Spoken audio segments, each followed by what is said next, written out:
know what happens to our waste when we're done throwing it? No. Exactly. That's the problem. When will we grow up? When will we understand that this responsibility is ours? Joining with me, Mansi, are Tejas, Hussain, and Shlok.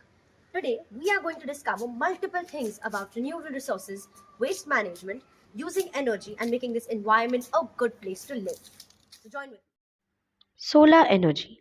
Solar energy was implemented primarily to reduce reliance on finite fossil fuels, enhance energy security, lower energy costs, and mitigate climatic changes. For physiotherapists, solar energy can solve issues related to practice operations by ensuring reliable, cost effective, and sustainable power for essential services and equipment.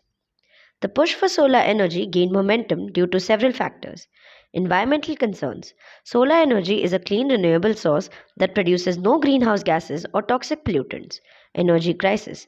Events like the 1970s oil crisis highlighted the vulnerability of relying heavily on fossil fuels.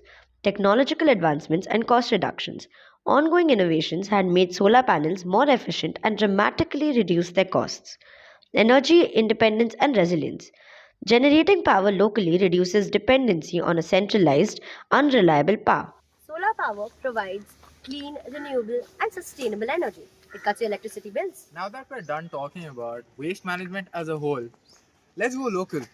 Pune, a city full of hopes, yet none served.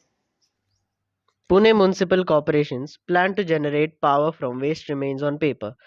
Pune ramp closure triggers waste woes in Kothurud from May 21 to June 21. The problems faced in Pune are rising waste volume.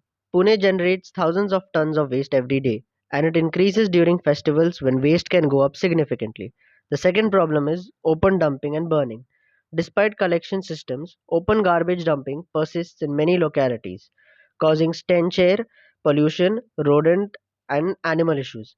The third point is closure of waste transfer sites. Some waste management infrastructures like the Kothurud depot were shut or repurposed, disrupting disposal loops and leaving waste uncollected in areas. The fourth problem is irregular collection and workforce issues. Garbage collection services are seen as inconsistent among sanitation workers and irregular pickup schedules. The fifth problem is plastic and e waste accumulation. Plastic remains stubbornly high in Pune's mixed waste, and recycling or compliance is weak.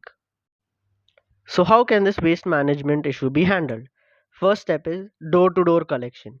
PMC, along with SWACH, runs door to door garbage collection paid by residents. Secondly, segregation at source. Waste must be separated into wet, dry, and hazardous categories before collection, crucial for recycling and composting. The third point is community reporting and monitoring. PMC strengthened monitoring of waste collection in wards after complaints, introducing surprise inspections and reporting.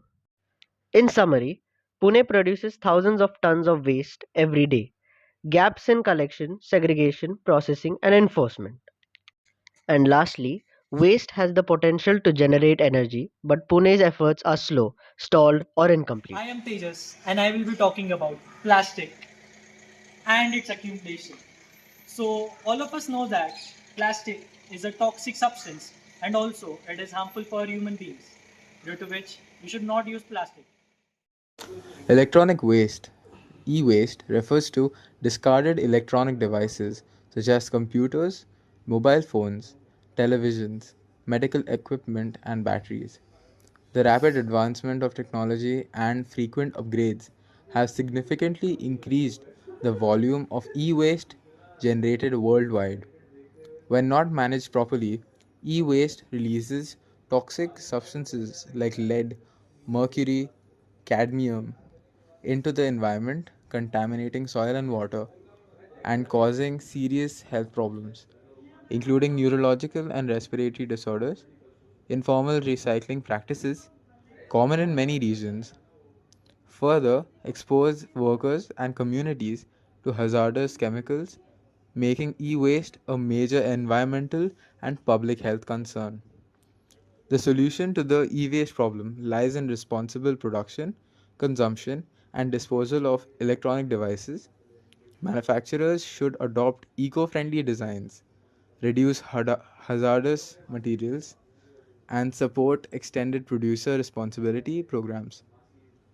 Consumers can help by repairing devices, donating usable electronics, and recycling through authorized e waste collection centers. Governments and institutions must enforce strict e waste management policies, promote public awareness, and invest in safe recycling technologies.